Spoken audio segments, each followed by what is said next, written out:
کہ شادی کی اجازت دی گئی ہے؟ جی 4 شادی کی ہے کہ نہیں؟ یعنی ایک مرد وقت ضرورت 4 شادی کر سکتا ہے نا؟ اب اگر کسی مرد کے تعلق 4 عورتوں سے ناجائز ہوں تو ہم کیا اسے کہیں کہ وہ شادی نہیں کر سکتا ہے؟ 5ویں عورت اگر شادی کرنا چاہے تو شادی کرنا جائز ہو کہ نہیں جائز ہوگا اس کے لیے؟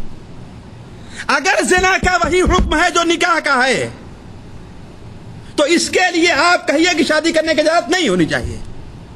کیوں؟ اس لیے کہ اس نے 4 عورتوں سے غلط تعلقات رکھے ہوئے ہیں، یا کسی کے پاس جائز طور پر 4 لونڈیاں ہیں، ہے کہ نہیں؟ اب وہ شادی کرنا ہے، شادی کا نہیں کر سکتا ہے؟ کر سکتا ہے. تو معلوم یہ ہوا کہ نکاح کا معاملہ الگ ہے اور زنا کا معاملہ الگ ہے. اس کی بہت سی مثالیں قرآن و حدیث کے اندر ہیں. اسی لیے امام شافعی رحمہ اللہ کا مناظرہ ہوا امام محمد بن حسن شیبانی رحمہ اللہ سے. امام شافعی امام ابو حنیفہ کے شاگرد سے، اور امام شافعی نے جب یہ بات رکھی تو امام محمد حسن شیبانی نے کہا کہ ہاں آپ کی بات صحیح ہے، آپ کی بات صحیح ہے. اسے امام شافعی رحمہ اللہ نے اپنی کتاب علوم کے اندر، اور امام ابن القیم رحمہ اللہ نے اپنی کتاب اعلام الموقعین کے اندر بھی نقل کیا ہے، اور اس کا ترجمہ جالیات موجود ہے، اٹھا کر کے دیکھ لیں گے. امام ابو حنیفہ رحمہ اللہ کے شاگرد ہیں. تو عرض کرنے کا مقصد پہلی چیز ہم دوسرے مذہب کو راجع اس لیے دے رہے ہیں کہ قرآن نے جہاں پر رضائی، سسرالی اور نسبی رشتے سے عورتوں کو حرام کیا ہے اس کے اندر زنا کو نہیں دیا. دوسری چیز یہ ہے کہ زمانے جاہلیت میں زنا بہت عام تھا، ہے کہ نہیں؟ بہت عام تھا، کوئی روڈ اس کے اوپر نہیں تھی، حتیٰ کہ اس معاشرے کے اندر عیب سمجھا ہی نہیں جاتا تھا جس طریقے سے آج دنیا کے بعد معاشرے ہیں بدبخت کہ وہاں پر عیب نہیں سمجھا جاتا. اور دور نہ جائیے، وہ ہمارے یہاں بھی یہ بلا پہنچ چکی ہے. ابھی پچھلے جمعے کی آپ لوگوں نے اخبار دیکھا ہوگا، دہلی ہاسپٹل کا معاملہ پڑھا ہی نہیں پڑھایا آپ لوگوں کہ ایمرجنسی وارڈ کے اندر جہاں پر مریض موت و حیات کی کشمکش میں ہے، وہاں پر 2 نالائق ڈاکٹروں نے ایک عورت کے ساتھ، ایک لڑکی کے ساتھ رنگ لینیاں مناتے ہوئے پکڑے گئے. جبکہ اسی طریقے سے ایک مریض اس کے ساتھ اس کی نگرانی نہیں کی کہ اس کا انتقال ہو گیا، اور ان بدبخت ڈاکٹروں کو کوئی اس کی پرواہ نہیں ہے، اپنی رنگ لینیوں کے اندر وہ مشغول ہیں. جب پولیس کو خبر آئی تو وہ دونوں کھڑکی سے کود کر کے بھاگ گئے. لڑکی پکڑی گئی تو لڑکی نے کہا میں تو یہاں اپنی خوشی سے آئی تھی، لہذا اس سے پولیس نے کوئی طرد نہیں کی، اسے چھوڑ دیا. اس کے خلاف کوئی واویلا نہیں مچا رہا ہے، کوئی جلوس نہیں نکال رہا ہے، جی کوئی شور شرابہ نہیں ہو رہا ہے. چلو بھائی رضامندی سے آئی جاؤ، اسے چھوڑ دیا، اور ڈاکٹر بھاگ گئے. انہیں کیا تھوڑا سا کیس چلے گا، یہ چلے گا، دوبارہ اپنی ڈیوٹی پر واپس آ جائیں گے. حالانکہ یہ بدبخت اس لائق ہے کہ ان کے لیے جلوس نکالا جائے، مطالبہ کیا جائے گورنمنٹ سے کہ اس مریض کے بدلے انہیں قتل کیا، ان کے اوپر جرمانہ لگایا جائے، کہ جو ان کی کوتاہی سے ہر آدمی اپنی موت سے مرتا ہے، اس میں کوئی شک نہیں ہے. لیکن سبب کون بنا ہے؟ یہ نالائق بنے ہیں. لیکن اس طرف کوئی توجہ نہیں. کیوں؟ اگر یہی اسلام اور مسلمانوں کا مسئلہ ہوتا تو وَإِذَا جَاءَهُمْ أَمْرٌ مِّنَ الْأَمْنِ أَوِ الْخَوْفِ أَذَاعُوا بِهِ، تو اسے لے کر کے اڑ کھڑے ہوتے.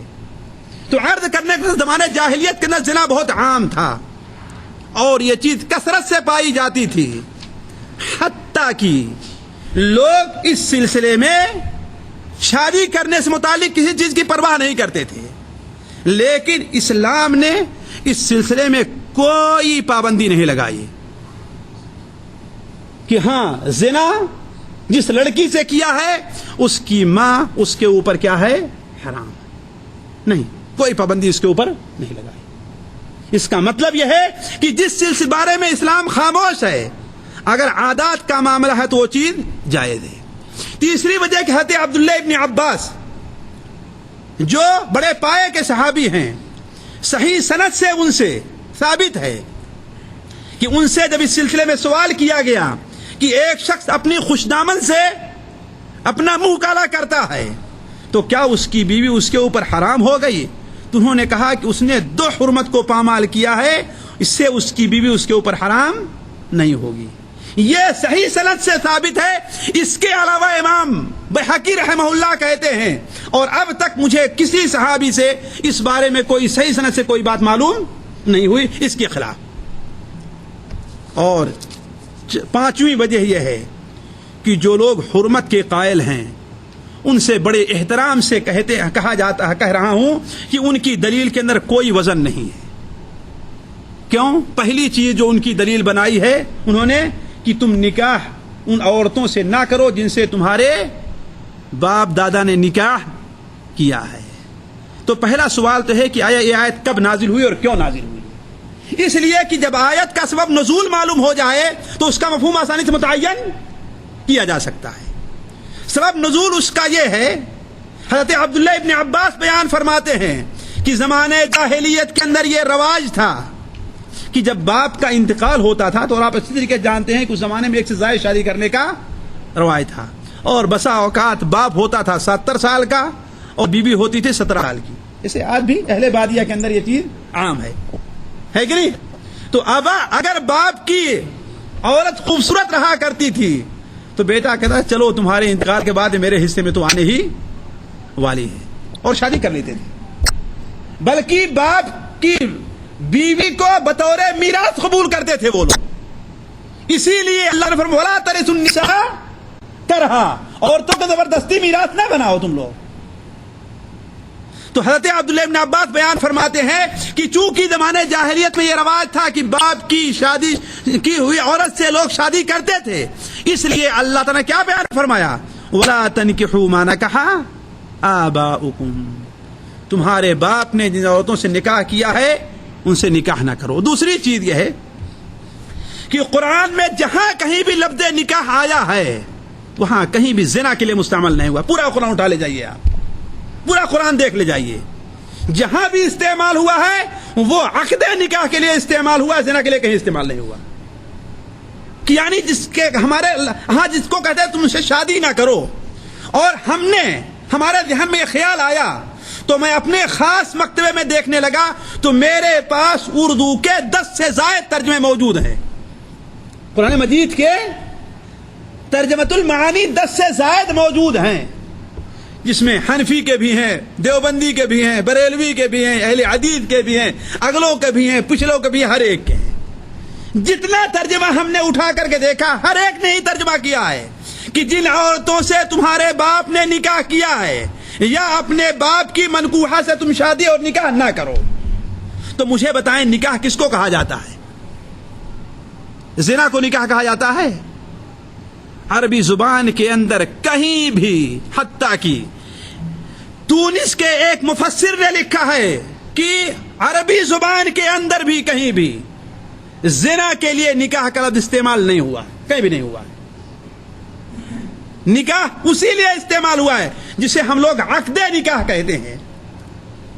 اور تیسری بات، چوتھی بات یہ ہے کہ جس آیت سے استدلال کیا جا رہا ہے، جس حدیث سے استدلال کیا جا رہا ہے وہ حدیث سخت ضعیف ہے.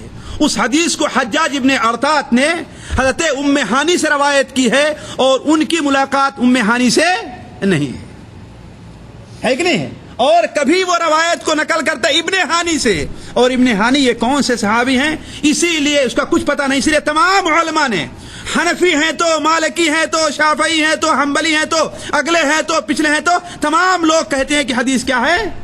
ضعیف ہے، کوئی اس حدیث کو صحیح نہیں مانتا. اور تیسری چیز مجھے ایک بہترین سی بات سمجھ میں آئی اور نقطہ میرے ذہن میں آیا کہ امام مالک رحمہ اللہ کہاں رہتے تھے؟ مدینہ منورہ میں. ان کی پیدائش کب ہے؟ کب ہے شیخ ان کی پیدائش امام مالک؟ جی ہاں، سن 93 ہجری یا 94 ہجری میں ان کی پیدائش ہے امام مالک رحمہ اللہ کی. یعنی جب ان کی پیدائش ہوئی تو بھی صحابہ کرام کیا تھے؟ زندہ تھے. امام مالک رحمہ اللہ اپنی کتاب موطا امام مالک میں تفصیل کے ساتھ لکھتے ہیں